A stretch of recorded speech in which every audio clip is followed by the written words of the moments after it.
मैं डॉक्टर भाऊसाहेब नळे सुंदरराव सोलंके महाविद्यालय के हिंदी विभाग में एसोसिएट प्रोफेसर के रूप में कार्यरत हूं और आज मैं आपके सामने साहित्य की अवधारणा और स्वरूप को लेकर अपनी बात रखने के लिए उपस्थित हूं। इसके पहले 3 वीडियो में हमने देखा साहित्य शब्द का अर्थ और उसकी व्याप्ति। दूसरे वीडियो में हमने देखा संस्कृत के आचार्यों ने दी हुई परिभाषाएं और उसकी आलोचनाओं को हमने देखा। तीसरे वीडियो में हिंदी के विद्वानों ने दी हुई परिभाषाएं और उनकी आलोचनाओं को हमने देखा। आज के इस वीडियो में हम पाश्चात्य विद्वानों द्वारा दी गई कुछ महत्वपूर्ण परिभाषाओं को देखने के साथ वर्तमान परिप्रेक्ष्य में साहित्य के उभर कर आने वाले लक्षण एवं उसकी विशेषताओं को हम देखने वाले हैं। तो चलिए सबसे पहले हम पाश्चात्य विद्वानों द्वारा दी गई कुछ महत्वपूर्ण परिभाषाओं को देख लेते हैं। तो पाश्चात्य विद्वानों में सबसे पहले नाम आता है प्लेटो का।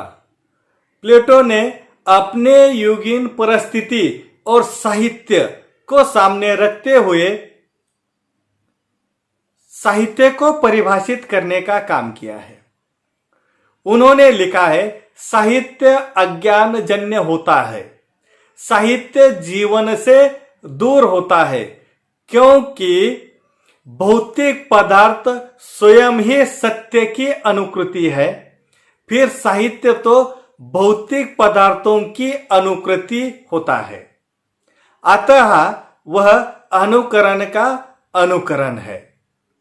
साहित्य क्षुद्र मानवीय वासनाओं से उत्पन्न होता है और क्षुद्र वासनाओं को उभारता है, अतः वह हानिकारक है। और इसलिए उन्होंने साहित्य तथा साहित्यकारों पर प्रतिबंध लगाने की बात भी कही थी। प्लेटो के अनुसार यह भौतिक जगत, यह सृष्टि के निर्माता के दिमाग में पहले इस जगत को लेकर कल्पना आई और उसी कल्पना को साकार करने के लिए उन्होंने इस भौतिक जगत का निर्माण किया।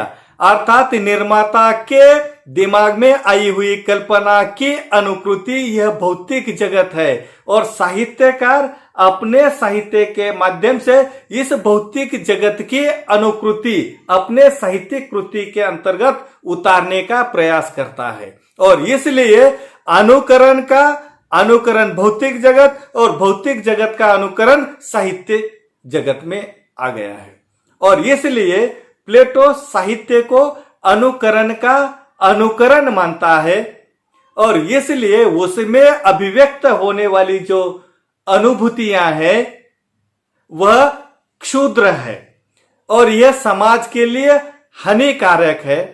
इससे समाज का कल्याण होने वाला नहीं है और इसलिए साहित्यकार और साहित्यिक रचनाओं पर प्रतिबंध लगाने की बात जो है वह प्लेटो अपने काल या अपने युग में करता हुआ हमें देखने के लिए मिलता है। इसके लिए उस समय की तत्कालीन राजनीतिक परिस्थिति और साहित्यकारों ने लिखा हुआ साहित्य जिम्मेदार है। इस बात को हमें यहां याद रखने की आवश्यकता है, क्योंकि प्लेटो ने साहित्यकारों को साहित्यिक रचनाओं को भी देखा था, क्योंकि जो सृष्टि के निर्माता ने जो कार्य किया है वैसा ही कार्य साहित्यकारों के माध्यम से भौतिक जगत को अंकित करते समय करना अपेक्षित था, लेकिन वह होता हुआ उनको देखने के लिए नहीं मिलता। और इसलिए यह प्रतिबंध की बात प्लेटो के द्वारा होती हुई हमें देखने के लिए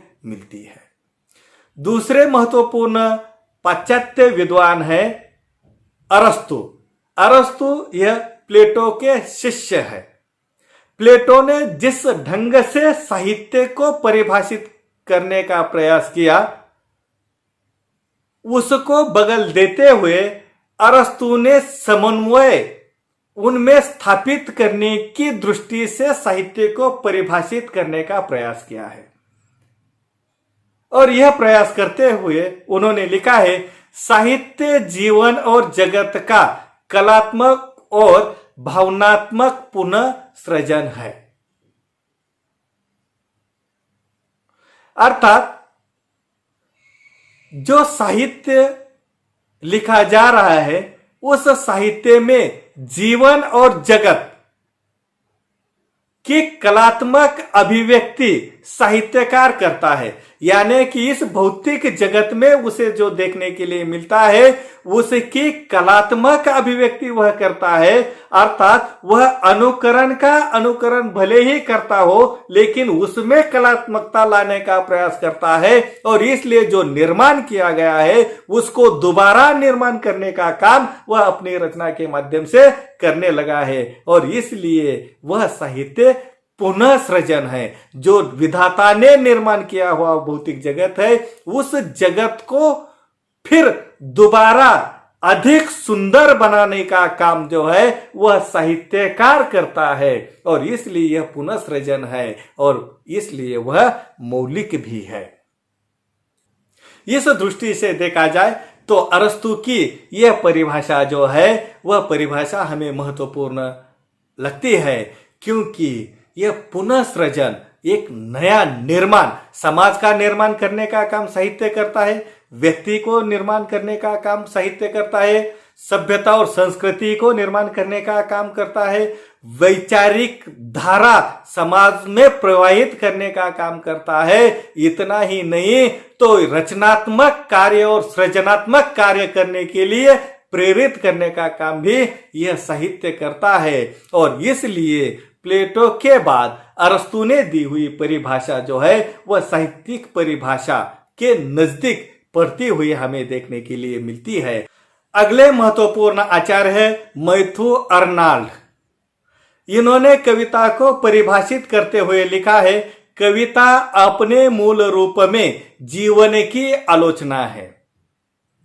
एकदम संक्षिप्त, सारगर्भित और आशयपूर्ण यह परिभाषा हमें देखने के लिए मिलती है। वह इस रूप में कि व्यक्ति जिस समाज में, जिस परिवार में, जिस प्रांत में, जिस देश में जीता है या जीवन जीते समय अनुभूतियों को प्राप्त करता है, चाहे वह सुखात्मक हो चाहे वह दुखात्मक हो, उन अनुभूतियों की प्रामाणिकता के साथ वह क्या करता है, साहित्य में अभिव्यक्ति करता है। और यह अभिव्यक्ति कैसी है? प्रामाणिकता के साथ की हुई अभिव्यक्ति है और प्रामाणिकता के साथ की हुई अनुभूति में सकारात्मक और नकारात्मकता के बिंदु या बीज हमें देखने के लिए मिलते हैं। सकारात्मक और नकारात्मकता के साथ जीवन की आलोचना यह बहुत महत्वपूर्ण है। साहित्य आरंभ से लेकर आज तक इसी प्रकार की आलोचना करता हुआ इस मुकाम तक पहुंचा हुआ हमें देखने के लिए मिलता है। तो इस तरह कई पाश्चात्य विद्वान ऐसे हैं कि जिन्होंने साहित्य को परिभाषित करने का काम किया है। सबकी परिभाषाओं को देखना भी संभव नहीं है और लगभग सभी विद्वानों ने इसी आशय को व्यक्त करने वाली परिभाषाओं को लिखा हुआ है। और इसलिए एक उदाहरण के तौर पर हमने संस्कृत के आचार्य, हिंदी के विद्वान और पाश्चात्य विद्वानों की परिभाषाओं को हमने देखा है। इन सभी को देखने के पीछे साहित्य की संकल्पना और अवधारणा को समझना तथा उसको आत्मसात करना यह हमारा उद्देश्य था।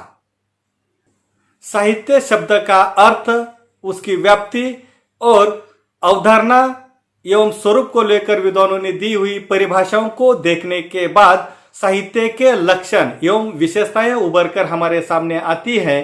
तो उन विशेषताओं में से पहली विशेषता हम देख लेते हैं कि शब्द में जो सब है तो उस सब में व्यक्ति, परिवार, समाज, जीव सृष्टि, प्रकृति, पर्यावरण आदि के हितों को ध्यान में रखकर लिखी जाने वाली विधा को हमें साहित्य कहना चाहिए।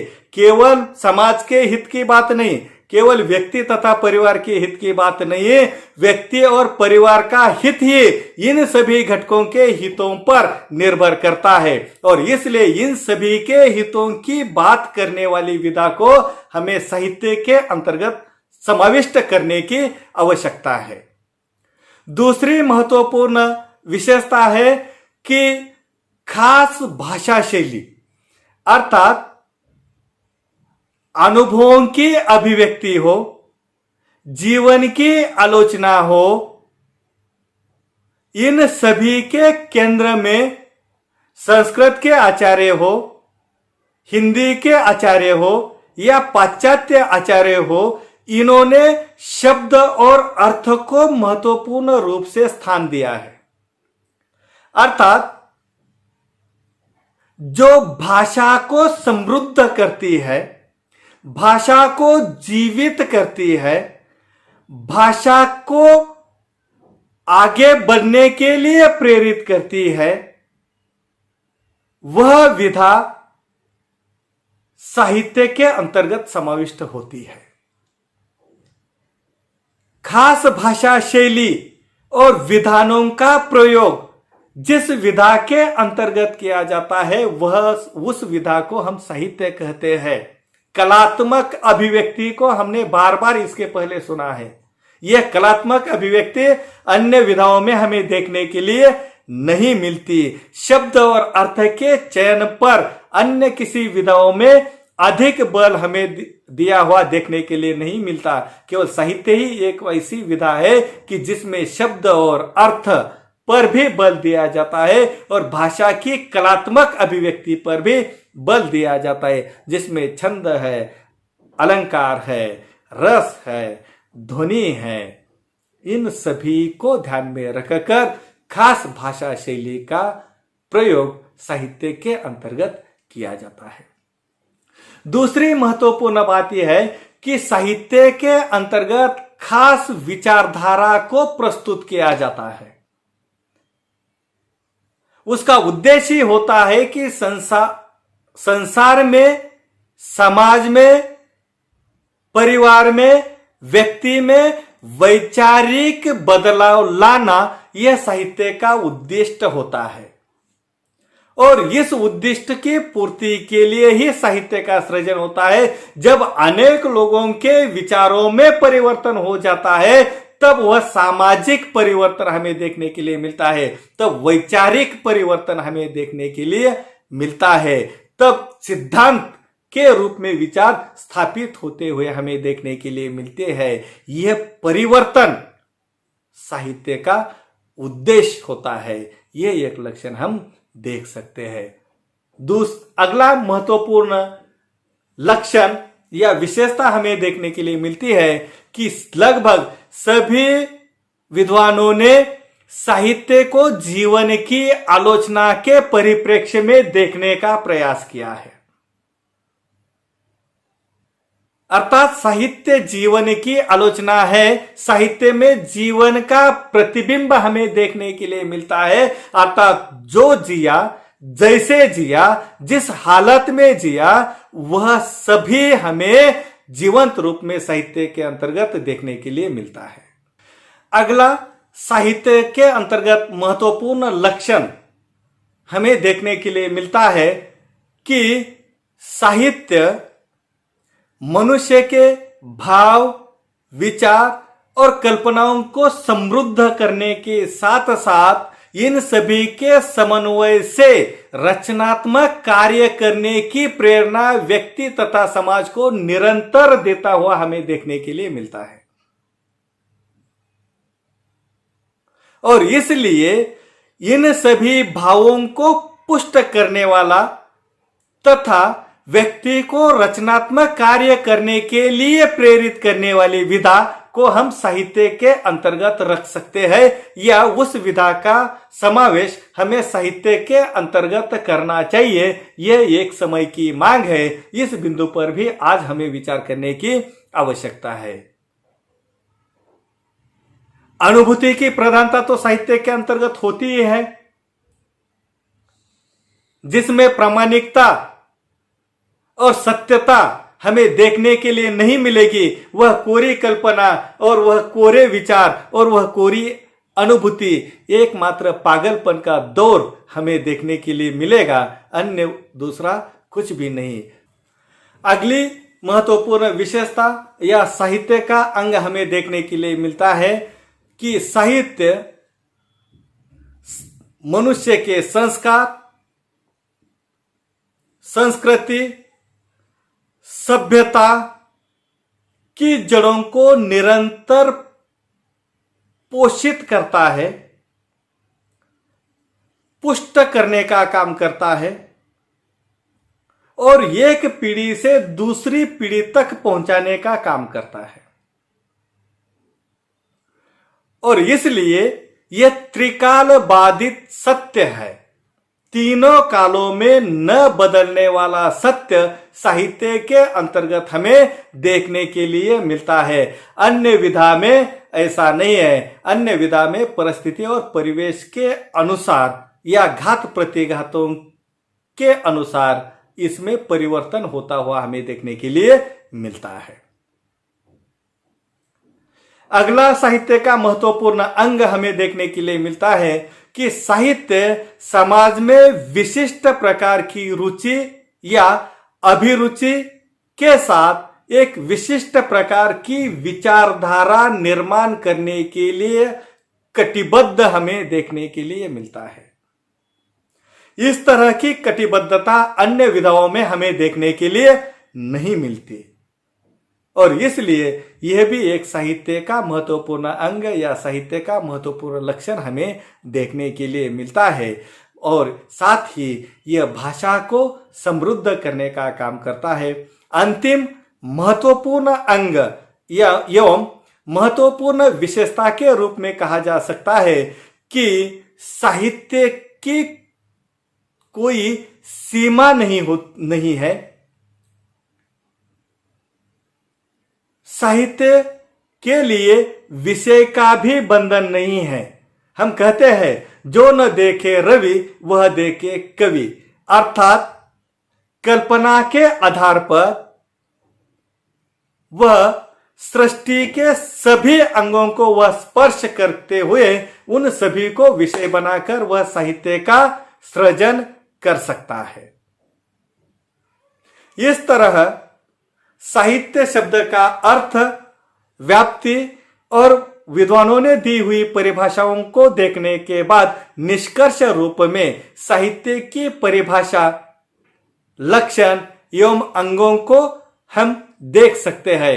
इन सभी अंगों को ध्यान में रखते हुए हमें साहित्य की परिभाषा तैयार करने की आवश्यकता है। आज समय बदल गया है। वर्तमान युग विज्ञान प्रौद्योगिकी का युग है। साहित्य के क्षेत्र के साथ अनेक विषय जो है वह धीरे धीरे जुड़ने लगे हैं। तो उस विषयों के आशय को देखते हुए, उन विषयों को देखते हुए, साहित्य की क्षमता और मर्यादाओं को देखते हुए नए सिरे से साहित्य को अभिव्यक्त करते हुए उस परिभाषा को समाज में गढ़ने की आवश्यकता भी है। इस तरह हम साहित्य की अवधारणा और स्वरूप को समझ सकते हैं। अगले वीडियो में फिर नए विषय को लेकर हम फिर मिलेंगे। तब तक के लिए धन्यवाद।